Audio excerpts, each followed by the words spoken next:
Shane Murphy with SacramentoComedy.com. We're interviewing Bill Burr. He's a beast. He's a madman. Are you ready for him?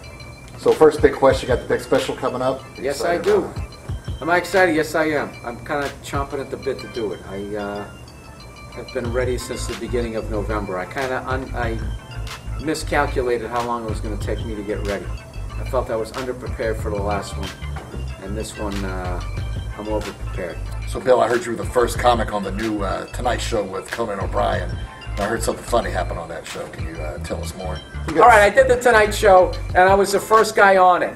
All right, and what happened was, they had to work some bugs out. So for some reason, they told me, they said, make that when they introduce you, don't just walk directly to the microphone. Give yourself a nice entrance. They said, make a nice little, like that, whatever that's called, little chandelle, right? Something like that, right? So they did. So they introduced me, so I'm like, all right, don't walk right towards us. So I start doing this long thing, and all the band plays, they play like 4 notes. They just go, dun, dun, dun, dun. So they were on like the 3rd note, and I was, like, the friggin' microphone felt like it was up at the bar. Max Weinberg sitting there, got like carpal tunnel trying to keep his roll going. I was like, I think I didn't say, oh shit, I almost said that. I said something weird, and then I had to kind of run to the microphone. Then I began it, and I addressed, I was like, man, that was a long walk, and then everybody just sort of pulled back for some, I just felt the crowd. They just kind of felt like they just got off like the backdraft ride up the street at Universal. And my first punchline was, that's what you get, you dumb bitch. And I remember that ate it. And all I heard was the band laughing a little bit. And I ate my balls for a good 40 seconds, good 40 seconds. And I remember thinking in my head, like, wow, I am bombing on the Tonight Show. Now, you're kind of legendary amongst comics, at least in Sacramento, for being able to do urban rooms and kill them. And that's my question is there any specific preparing that you do when you do an urban room, or you just do your regular material? Yeah, I rent car wash, and I watch. No, it was... Soul Glow. Yeah, Soul Glow, I watch that. I make sure I get to buy a couple of Red Fox albums. I start talking like this when I get on stage. That's what I do. It's an entirely different thing. No, I'm not going to lie to you. I've definitely, when I've been struggling on stage in front of a black crowd, all of a sudden I start going, you know what I'm saying? After a lot of my jokes, which is completely not organic to how I speak. So if any black person in the crowd hadn't realized at that point that I was eating my balls, the second I start going, you know what I'm saying? They're like, oh, he's bombing, isn't he? I thought this was some sort of white alternative comedy that he was doing. Well, you've been busting your ass for 15 years. A lot of people that don't follow comedy just think that you're just like an overnight success. What brought you into starting doing comedy in the first place? How the fuck did I get into it? I talent contest. What the hell was it? Find Boston's Funniest College Student, and I just signed up for. It was just a big scam to get a bunch of college kids in there drinking, laughing at their friends bombing, and I went on that. But how that happened was, I was working in this warehouse, and I was still trying to figure out what I wanted to do. And I was totally into stand-up, but I was so fucking detached. I was an emotional, like, psychopath that I didn't really know what the fuck I wanted. Even though I would think about stand-up all the time, it never dawned on me, like, well, why did you go do it? Stupid. I had no idea, even though that I watched comedy. And when I was a kid, I did my paper route and would be doing George Carlin bits, imagining I was doing them on stage in front of my high school or middle school class. It still didn't dawn on me that, hey, maybe you want to do this, stupid. And yeah, so I was hanging out with this dude, and he was into comedy the way I was into comedy, and we started watching, we were such nerds. We'd hang out and get shit-faced in his bedroom. This fucking dude, this guy was hilarious.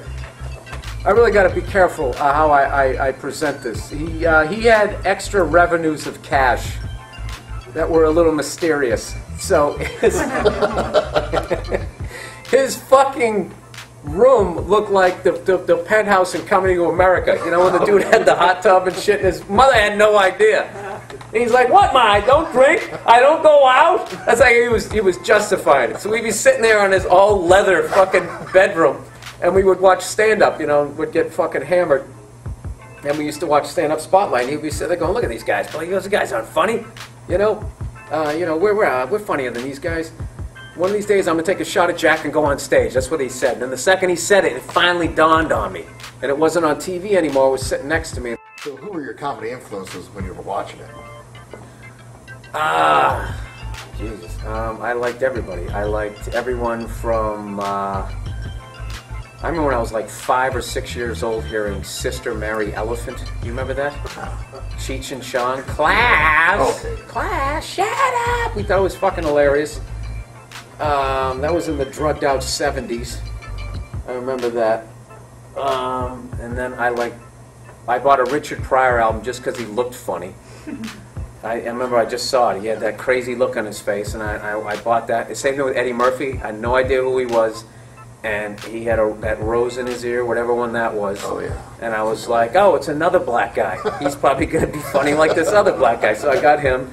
And then George Carlin had 9 million albums, so they were in there. I knew who Bill Cosby was, so I used to buy like comedy albums. I was a nerd, so I liked all that, and right through Sam Kinison. Jerry Seinfeld was huge. I loved him. Dennis Miller back in the day. Who else? Dice Clay, Damon Wayans, all the In Living Color guys. So nice to hear Dice get a shout out, man. He was big. People forget. I saw Dice at the Worcester Centrum, sold out. I mean, I was literally almost the last row, upper deck on the end zone side. And I helped boo an unknown Eddie Griffin, who was on stage. and I was the typical moron crowd member, like, Dice is going to hear this and he's going to love it. Like, never put 2 and 2 together, like, well, maybe he liked Eddie and wanted to bring him out. But Eddie just stood there and he said, fuck you, motherfuckers. And we all shut up and he just did his stuff and he killed.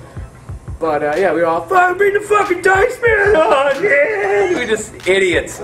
So there's a part of me, whenever I get heckled, as mad as I get, I have to understand that I was actually that shithead. Your comedy, is there any taboos for you? I mean, I can't even imagine something you'd be too scared to talk about. Is there any taboos? Oh, yeah. You know, there's definitely, I don't talk about, I don't say retard. I try not to say retard. I should say that. Unless somebody really annoys me in the crowd, and then I just ask them if they are.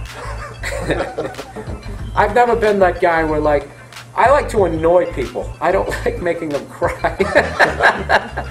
We appreciate you doing the interview. Thank you very much. It started off a little rocky, but I thought it got going, How you doing? I'm Bill Burr, and you're watching SacramentoComedy.com. Congratulations, you're not watching porn.